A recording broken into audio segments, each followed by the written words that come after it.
V České republice vyprodukujeme ročně téměř 40 milionů tun odpadů, které se z větší části dají opětovně využít.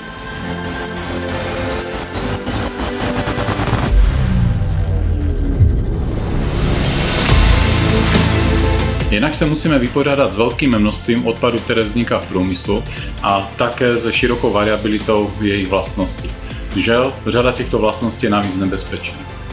Proto je smyslem projektu Circarena koncentrovat excelentní výzkumné pracovníky do nově vytvářeného výzkumně vývojového centra, které soustředíme v Třinci.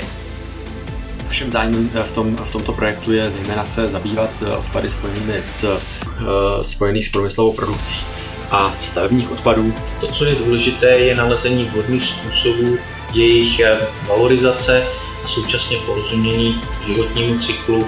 Jednou z klíčových oblastí Circareny je oblast bioodpadu. Často jsou velmi opomíjeny, ale my chceme v Circareně rozvíjet továrny přírody, které právě bioodpady dokáží přeměnit na úplně nové látky. Podporou projektu Circarena získáme excelentní infrastrukturu, která nemá ve střední Evropě obdoby, ale zároveň dosáhneme také zásadní transformace Moravskoslezského kraje a naplníme klíčové indikátory European Green Deal.